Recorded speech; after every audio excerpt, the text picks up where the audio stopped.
Police তো আছেই তুলবে। আর এখানে একটা চুনলোক থেকে একটা জিতে গেছে ছাপ্পা টাপ্পা মেরে 2023-এ বর্মা যত হয়েছে 5% 6% কমিশন ছাড়া কিছু বোঝে না।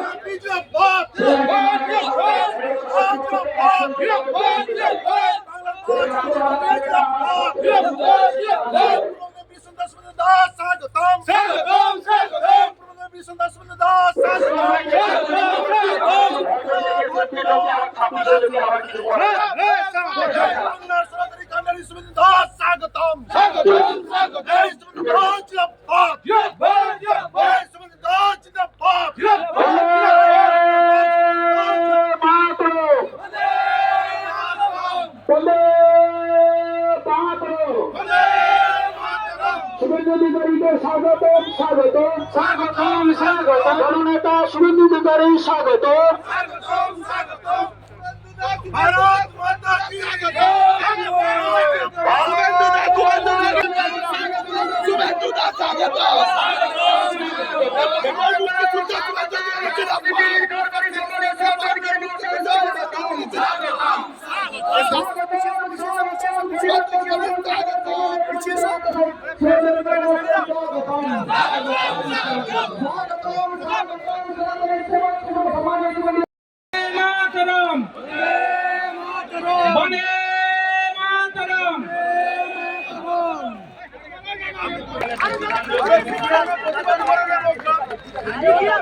ফুলের স্তবক দিয়ে স্বাগত করে নেওয়া হচ্ছে আমাদের নয়নের মণি শুভেন্দু অধিকারী মহোদয়কে। উত্তরীয়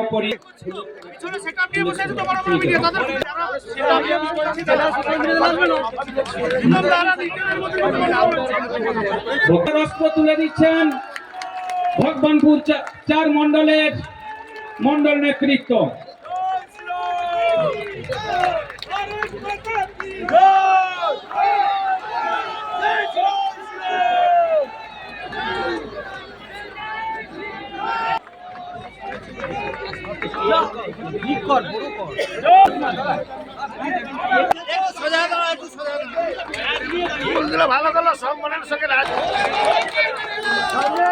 সঙ্গে মহিলা মোর্চার নেতৃত্বটা রয়েছে।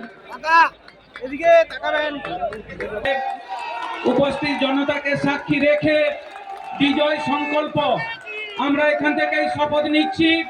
আগামী দিনে সম্মানীয় শুভেন্দু অধিকারী মহোদয় এবং সকল নেতৃত্বের কি দেখলেন আপনারা? লোকসভা নির্বাচনে 99টা সিট কংগ্রেস আর তৃণমূল কংগ্রেস 29টা সিট পাওয়ার পরে এমন ভাব করেছিল যেন দিল্লি তাদের দখল হয়ে গেছে। লোকসভা নির্বাচনের পরে প্রথম ভোট হলো হরিয়ানাতে। সব সার্ভে বলল কংগ্রেস আসছে, কংগ্রেস জিতছে। গণনা হলো, যোগীজি আওয়াজ তুললেন হরিয়ানাতে বাটেঙ্গে তো কাটেঙ্গে, ভাষার নামে, ধর্মের নামে, জাতের নামে বিভক্ত হবেন না, ঐক্যবদ্ধ হন, যদি ভাগ হবেন তাহলেই বিপদ। মোদিজি আওয়াজ তুললেন এক रहेंगे তো সেফ रहेंगे, অর্থাৎ এক থাকলে সুরক্ষিত থাকবেন। হরিয়ানা কা জিত हमारी है। তারপরে মহারাষ্ট্র কা জিত বিজেপির है। তারপরে দিল্লি দেখুন 27 বছর পরে ফ্রি ফ্রি ফ্রি ফ্রি আরেক ফেরে বাজ মমতা ব্যানার্জির মতো অরবিন্দ কেজরিওয়াল জেল খাটা মুখ্যমন্ত্রী প্রাক্তন। আজকে দিল্লিতে 27 বছর পরে এই 420দেরকে সরিয়ে সেখানে ভারতীয় জনতা পার্টি বিপুল ভোটে জিতে রেখা গুপ্তাকে দিদিকে মুখ্যমন্ত্রী করেছে, আপনারা দেখেছেন। আর তারপরে বিহারের নির্বাচন, ডবল সেঞ্চুরি বিজেপি। বিহারের তো জয় হয়ে গেছে, এবার কার পালা? এবার পশ্চিমবঙ্গের পালা। পশ্চিমবঙ্গের পালা আর তৃণমূল বাংলা ছেড়ে পালা। তৃণমূল বাংলা ছেড়ে পালা।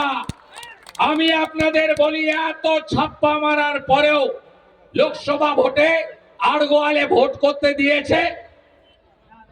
অর্জুননগরে ভোট করতে দিয়েছে, বরজের 6টা বুথে ভোট করতে দিয়েছে, দেয়নি। তারপরেও ভগবানপুর বিধানসভাও হারাতে পারেনি, কাঁথি লোকসভাও হারাতে পারেনি। পিসি হেঁটেছিল কাঁথিতে, ভাইপো হেলিকপ্টার নিয়ে এসেছিল, বলেছিল অধিকারী মুক্ত পূর্ব মেদিনীপুর চাই। কোলাঘাট থেকে এগরা আপনারা পিসি ভাইপো মুক্ত পূর্ব মেদিনীপুর তৈরি করে দিয়েছেন। 16টার মধ্যে 15টা বিধানসভায় লিড। তমলুকে 80,000-এর কাছাকাছি ভোটে অভিজিৎ গাঙ্গুলি, 50,000-এর কাছাকাছি ভোটে বিজেপি প্রার্থী সৌমেন্দু অধিকারী কাঁথি থেকে নির্বাচিত হয়েছে। আপনাদের আমি বলে দিলাম, শুধু এসআইআর এর কাজটা ঠিকঠাক করে করুন। আমাদের সঙ্গে ওদের তফাৎ কত? Diamond Harbour model, Keshpur line, Sellotape লাগানো ছিল ডায়মন্ড হারবারে, সব ইভিএম মেশিনে।